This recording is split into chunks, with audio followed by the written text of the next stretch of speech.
আজ একটা গল্প বলি। গল্প বলতে অনেকেই হয়তো আমরা জানি, আকবর বীরবলের কথা কে না জানি। তো সেখান থেকে আমার মনে হয়েছে যে এই যে ভগবান, কি নিয়ে আমরা বারবার বলি ভগবান আছে কি নেই, এই নিয়ে তো আমাদের হাজার প্রশ্নের শেষ নেই।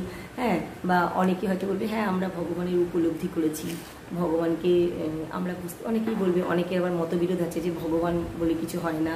হ্যাঁ, হয়তো একটা প্রকৃতি থাকতে পারে, একটা আলাদা শক্তি বা পাওয়ার থাকতে পারে, যে যাই বলুক, যে যার মত যে যেভাবেই হোক না কেন বিশ্বাস করে নিতে পারে।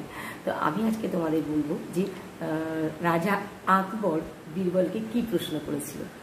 সে 3টে প্রশ্ন করেছিল আকবর বীরবলকে। সে বলছে যে আচ্ছা বীরবল, ভগবান কোথায় আছে? হ্যাঁ, আর থাকলেই বা তাকে কি করে দেখা যায়? 2 নম্বর, বা উনি কী বা করেন? 3টে কোশ্চেন। ভগবান কোথায় আছে? তখন বীরবল মহারাজাকে বলল যে মহারাজা, ভগবান কোথায় আছে? আচ্ছা বলুন তো মহারাজা, এটা তো একটা দুধের বাটি নিয়ে এলো, বাটি করে দুধ নিয়ে এলো। বলছি এই যে দুধটা তো দেখতে পাচ্ছেন? হ্যাঁ, দুধ তো দেখতে পাচ্ছি। আচ্ছা এর মধ্যে মাখন দেখতে পাচ্ছেন? বলছে যে না, মাখন তো দেখতে পাচ্ছি না। তাহলে মাখন দেখতে হলে কি করতে হবে? একটা প্রসেসের মধ্যে দিয়ে যেতে হবে, মানে মাখনটা, দুধটাকে ফেটাতে হবে, বা দুধটা খানিকক্ষণ রেখে দিয়ে ওর উপর থেকে একটা আলগা স্তর পড়বে, বা দুধটাকে, মাখনটাকে বের করতে হয় দুধ থেকে, একটা প্রসেসের মাধ্যমে মাখনটা বের করতে হয়। হ্যাঁ, তো সেই রকম আর কি, যে একটা প্রসেসের মধ্যে আমরা ঈশ্বরের কাছে পৌঁছাতে পারি।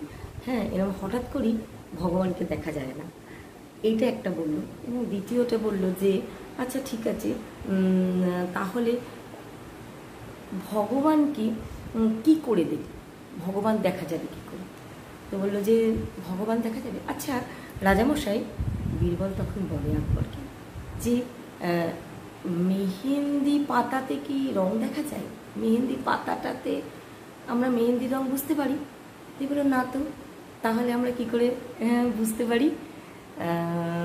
তখন আমরা মেহেন্দির পাতাটাকে বেটে তার মধ্যে সেটা লাগানো হয়, এবং লাগিয়ে শুকিয়ে ওর মধ্যে যাই একটু লেবুর রসে দিই বা যাই দিই না কেন, তাকে সুন্দর করে শুকানো হয়, এবং শুকিয়ে যখন তোলা হয় তখন মেহেন্দি রঙটা দেখা যায়। তাহলে এটাও একটা প্রসেস।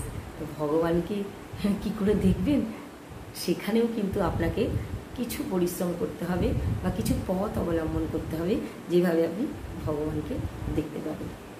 তো বললো আচ্ছা বুঝলাম, তাহলে আমার 3য় কোশ্চেনের আনসার কি? ভগবান কি করেন?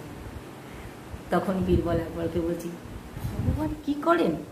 আচ্ছা রাজামশাই, আপনাকে বলছি ভগবান কি করেন, আপনি এক কাজ করুন, এই প্রশ্নের উত্তর জানতে হলে আপনাকে আমার শিষ্য হতে হবে, আর আমি হব আপনার গুরু। তো রাজামশাই বললেন বেশ ঠিক আছে, তাহলে আমাকে কি করতে হবে? তাহলে এক গুরু তো আর শিষ্যের নিচে বসতে পারে না, তাহলে আপনি এক কাজ করুন, আপনি সিংহাসনটা ছেড়ে আসুন, আমি সিংহাসনে বসবো, আর আপনি আমার জায়গায় এসে বসবেন। তো ঠিক আছে। তখন রাজামশাই গিয়ে বীরবলের জায়গায় বসলো, এবং বীরবল গিয়ে সিংহাসনে বসলো। সিংহাসনে বসে বললো এই দেখুন, ভগবান এইটা করতে পারে, এইটা করতে পারে, এটা মানে ভগবান সিট চেঞ্জ করে দিতে পারেন। হ্যাঁ, মানে 1 সেকেন্ডে রাজাকে ফকির বানিয়ে দিতে পারে, ফকিরকে রাজা বানিয়ে দিতে পারে। এইটা করতে ওনার 1 সেকেন্ডেরও বেশি সময় লাগে না। তো এই হলো আকবর আর বীরবলের গল্প। তো যাদের এই কোশ্চেনগুলো থাকে তাদের কাছে এই গল্পটা শেয়ার করে দিও, আর যদি ভালো লেগে থাকে তাহলে অবশ্যই একটা কমেন্ট করে দিও।